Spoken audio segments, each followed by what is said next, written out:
We all need green pastures, and we all long for still waters in our lives. But we don't always get them, and often we can't even find them. We look to all sorts of things to find rest. But really, all we need to do is look to our shepherd. He knows what we need even better than we do. Sister, your shepherd is with you, and he will give you rest.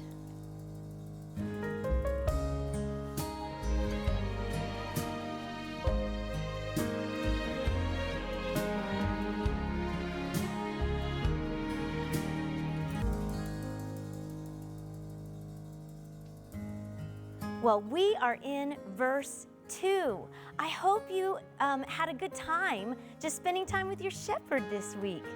And how awesome that we got to be by still waters and in green pastures. That's what Psalm 23 verse 2 says, that our shepherd, he makes us to lie down in green pastures, and he leads us beside the still waters. Now, I don't know about you. Oh, that's one of the best promises in Scripture, because I'm the kind of girl, I will run really fast just so I can lay down and rest, right?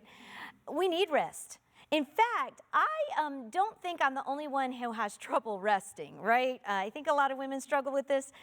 In fact, I actually read some statistics because I kind of needed to validate that I have trouble resting. And you know what I discovered? That women during the work week get an average of only 6 hours and 41 minutes a night.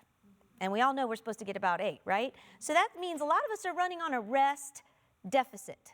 And sleep's important. Rest is important. I mean, things happen in our bodies that do not happen when we're awake. Like, for example, your body uses that time when you're sleeping to repair cells. Hormones are released that repair your cells. There's also this thing that happens in your brain. It's like you get this incredible brainwash because your body flushes out the toxins that build up during the day. I mean, it's incredibly important for us that we rest, that we sleep. And our shepherd, who supplies all of our needs, knows that we need rest. And that's why he makes us lie down in green pastures. That's why he leads us beside the still waters. So, because we are like sheep, that means that if we have trouble with rest and sleep, probably so do our little furry friends, right? So Philip Keller, the shepherd, he says that for sheep to be able to be made to lie down and rest, there have to be 4 things that are present for them, because it's hard for them to rest also. Okay, so here's the 4 things that sheep need to have present for them to rest. First of all, they have to be free from fear. We already talked last week about how sheep are so easily rattled, right? You know, they have to have peace. And so they're very timid creatures. They have no defenses. And so if they're in a place, a pasture, or alone, somewhere where they don't feel safe, if there's fear, you cannot make a sheep lie down and rest. Sheep also have to be free from friction. Try to say that fast. Free from friction. They have to be free from friction. Sheep, as you know, have that high herding instinct, right? They're really social animals. And so if there's a problem in the flock, they can't lie down and rest. You know, like if there's an animal that, you know, one of the sheep who's aggressive, or maybe one is injured, then the poor little guys, they just can't rest. The other thing that keeps sheep from resting is they need to be free from distractions, okay? Free from distractions. Now, sheep can be really bothered by pests. You know, they can get into their ears and burrow into their nose, and they can really agitate them, and actually they can be quite dangerous. But at the very least, it distracts the sheep from hearing the shepherd's voice. And so when they're distracted, they can't lie down and rest. And then the last thing that keeps sheep from being able to rest is hunger. If you've got a hungry sheep, she's just not going to lie down and rest.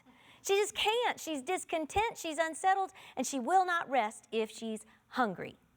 Well, Those of us know in this room and watching this that we are like sheep, right? That means we must have similar issues. So I thought we'd just look at those. It's kind of hard for us to sleep too, isn't it? To rest if we're not free from fear. Now, at least in my house, I can sleep perfectly well if one of my sons is home or if my husband's home. But if I'm home alone, suddenly, for a very irrational set of reasons, I assume that my house is the only house in the neighborhood that will be broken into that night. It makes no sense. My granddaddy gave me this old fishing knife. I put it under my pillow just so I can try to sleep, so I'm ready to get the bad guy if they come in. It doesn't make any sense. But I can't sleep if I'm not free from fear. You know what I'm talking about. We can't rest. We can't let our guard down if we're not at peace, if there's fear, if there's something that we're really afraid of. But our shepherd, in him, remember, we lack nothing. That means our shepherd, he can grant us the rest and the sleep that we need. Psalm 4:8 says, "In peace I will lie down and sleep. For you alone, shepherd, make me dwell in safety." You see, we're safe in our shepherd, and that's why we can rest. That's why we can sleep. Well, we also have trouble lying down and resting and living restfully if we're not free from friction. You know what this is like. If your husband and you had a spat, it's just so hard to let it go and fall asleep.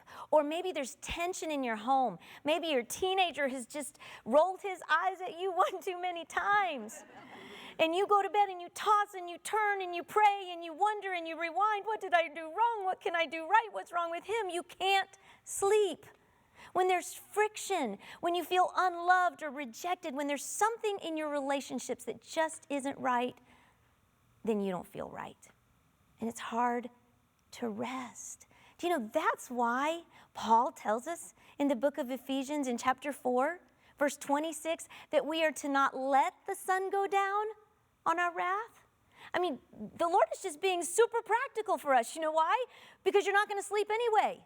So when there's friction, if we don't deal with it, then we will toss and turn. We're not going to be able to rest. But the third one is that we can't rest either unless we are free from distractions. Now, in this world that we live in, it is so hard to be free from distractions. There's always something shouting at you, buzzing, binging on your phone, saying, pay attention to me, pay attention to me. And no matter what you're doing, it's very hard to be totally present where you are because there's so many distractions. I mean, I don't know if you're this way, but like if I have a real early flight and I know I've got to get up at 5 a.m., am I the only one who cannot sleep all night because I'm so distracted, thinking, oh my gosh, I'm afraid I'm not going to hear my alarm, or did I pack my toothpaste? I'm distracted, stuff. And when I'm distracted, I can't rest. I can't be at rest. Scripture tells us in Isaiah chapter 26 that the Lord, He will keep in perfect peace those whose minds are steadfast because they trust in Him. You see, when you have a steadfast mind, you're not distracted and you experience peace. And that is a result of your trust in your shepherd. So when distractions get the better of us, sleep and rest escape us. Last one, we can't rest if we're not free from hunger. Now, of course, some of us, that means physically. If we're hungry, it's hard to go to sleep at night. But I think we can look at this in a much deeper way for us, because we all, I think, experience a hunger that has nothing to do with food. It's that longing, that need to do more, get more, be more, that hunger to strive and obtain and achieve and be enough, do enough. You know what I'm talking about. And when we're constantly in that mode of doing more, being more, trying harder, striving, we're getting up early, we're staying up late, there's no rest because you never know when it's enough. And that's the kind of hunger that if you keep feeding continues to grow and is never satisfied. And so there's no rest.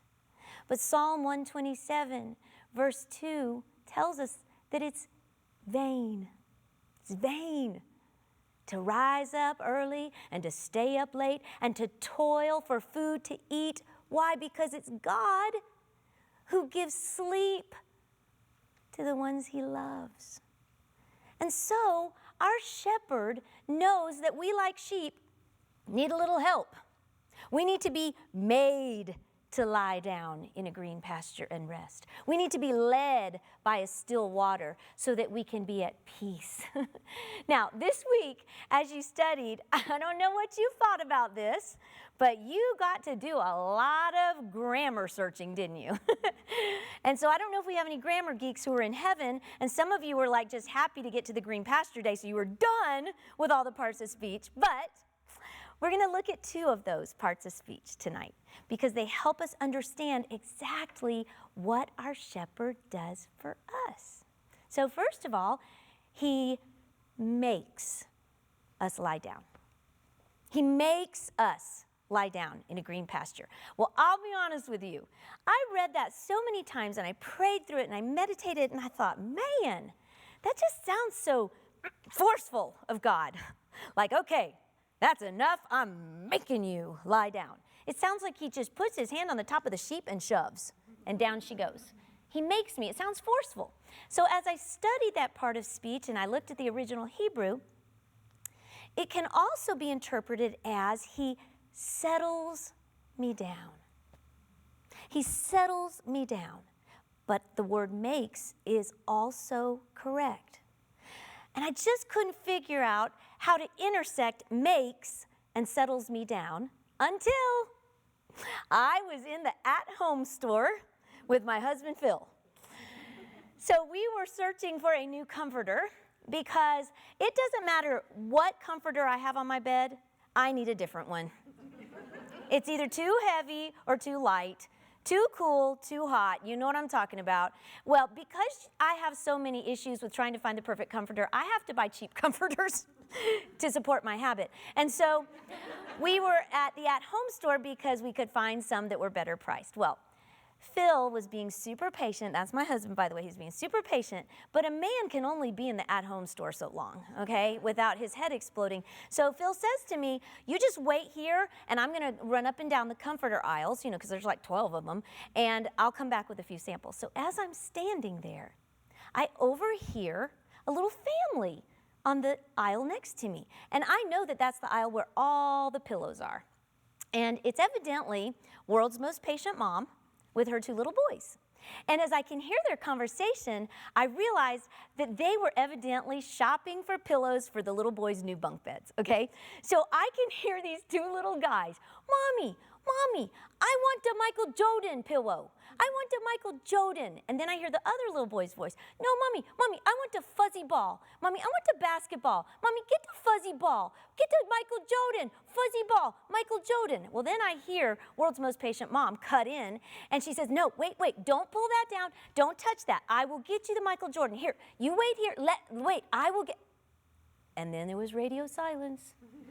I hear nothing from World's Most Patient Mom. And then I hear little boy giggles. And the next thing I heard was, Mommy, it's like a ball pit. So evidently one of the little guys had pulled down one too many pillows and they all collapsed on top of them in their cart. And so then I hear World's Most Patient Mom. And she's very controlled and she says, boys, I told you I would get the pillows for you. Don't touch any more pillows. I want you to sit on your bottoms right now. Sit on your bottoms. Settle down, and I will give you what you want. You see, these little guys were completely overwhelmed with pillows. I mean, it was overstimulating. It was overkill. And because they had so many choices and they were so overwhelmed, they didn't get what they actually wanted. And so World's Most Patient Mom, who, by the way, kept her title, I was very impressed, she told them that once they settled down, once they were made to settle down, they would then receive the Michael Jordan and the fuzzy ball. And sure enough, they must have, because the little troop happily giggled as I heard the cart rolling away, and World's Most Patient Mom went to pay for the pillows for the bunk bed. You see, that's what the Lord does for us. The Lord, our shepherd, he makes us to lie down. In other words, he settles us down. You see, in this life, when we deal with fear and friction and distractions and that hunger, that striving, we can be overwhelmed. It can be overkill. And we just don't get what we need because there's so much that we want. And that's when our shepherd says, no, I want you to pause so I can give you peace. Let me settle you down. And when you pause, then you'll have the peace that you're longing for. When you settle down in this green pasture, I will help you manage this fear. I will help you deal with the friction. I will satisfy your hunger, and I will eliminate some of those distractions. But if you are going so fast, you don't pause, you don't receive peace. You see, sheep, when they are in front of a lush green pasture, oh, they can't stop. They will just eat and eat and eat as if it is the only and last meal they will ever receive, unless the shepherd settles them down. There's some of us who desperately need the shepherd to settle us down.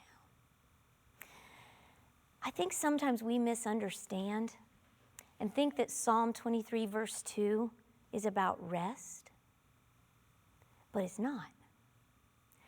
Psalm 23 verse 2 is about God's authority. You see, when we respond to his authority, when he's making us lie down and we respond and obey, when he's leading us beside the still waters and we follow willingly, that's when we receive rest. But the purpose and the point of Psalm 23 verse 2 is not our peacefulness and our rest. It is God's authority and our response to his authority. Some of us just need to obey our shepherd and settle down and stop striving and trying to fix everything and instead focus on our shepherd. He also leads. That's the second part of speech I want us to look at. He leads us beside still waters. Life can be overwhelming. And I know there's a bunch of us women who are fixers. Oh, if there's a problem, I will find a solution. Or if I have a solution, then I will just create a problem so I can feel like I've accomplished something. Right? We're fixers. And so when we recognize, oh my gosh, I am overwhelmed with fear, or there are so many distractions in my life, my to-do list is so long, then I just got to get to some still waters. And so we will get online and we will find some still waters.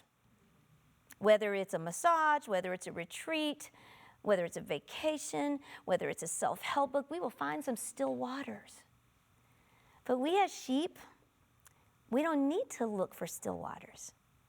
We only need to look to the shepherd, and then he leads us to the still waters.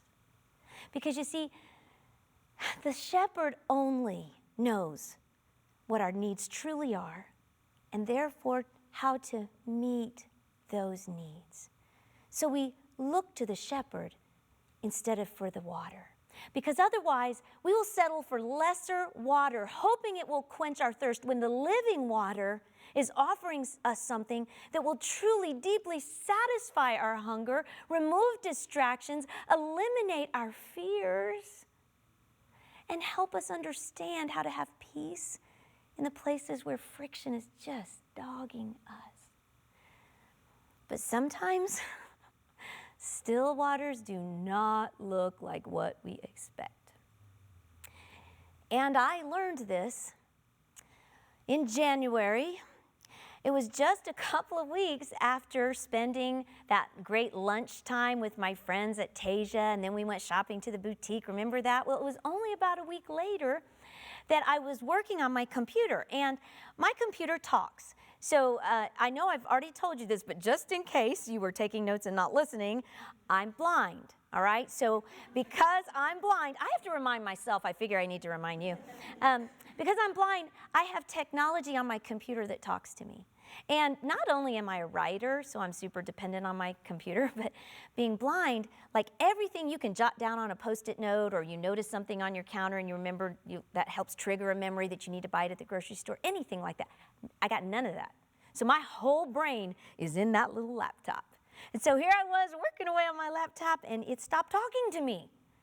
Now, my computer can give me the silent treatment every now and then, and I push buttons and I pet it and I talk nice and I scold, and if it doesn't finally cooperate, I take it to somebody in my office or my husband and I say, why is this giving me the silent treatment? Well, I took it down to my husband, Phil, and I showed him my computer, and he had just several very disturbing words to say to me.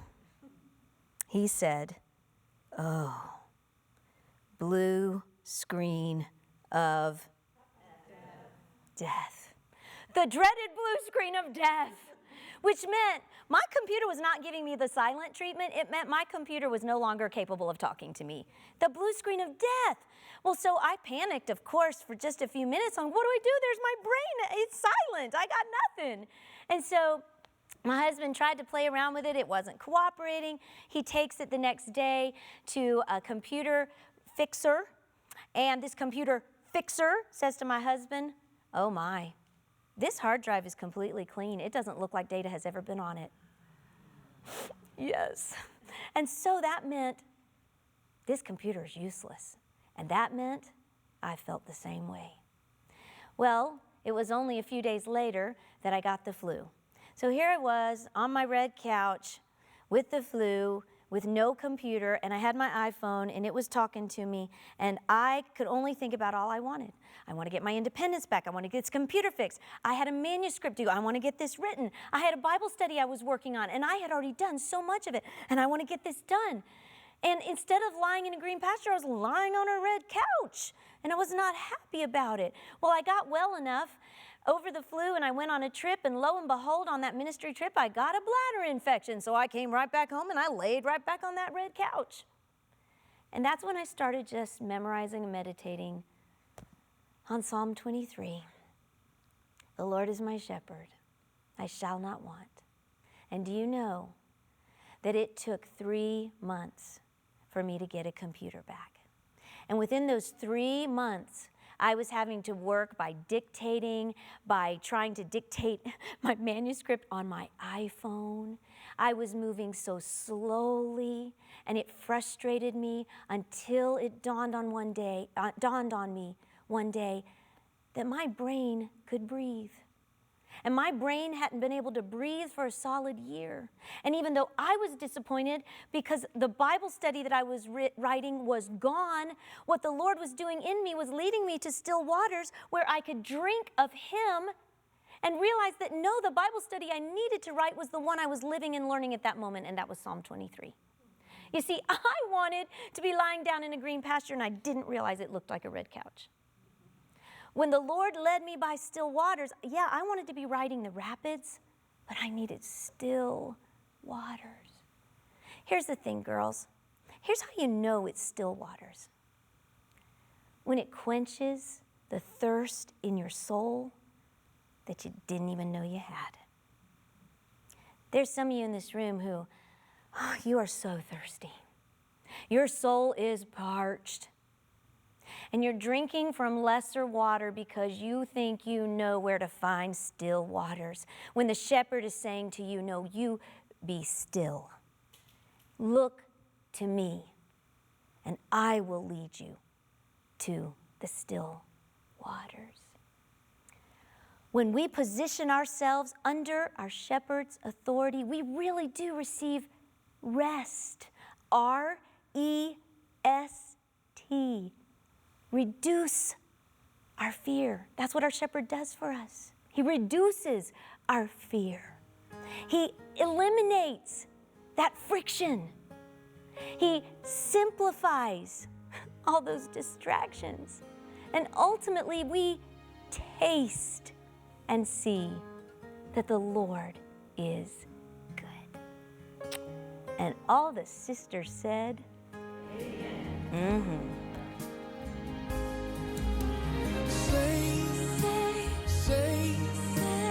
Safe in the arms of Jesus.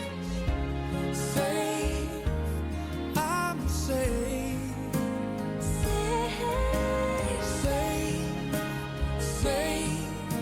Safe in the arms of Jesus. I'm safe.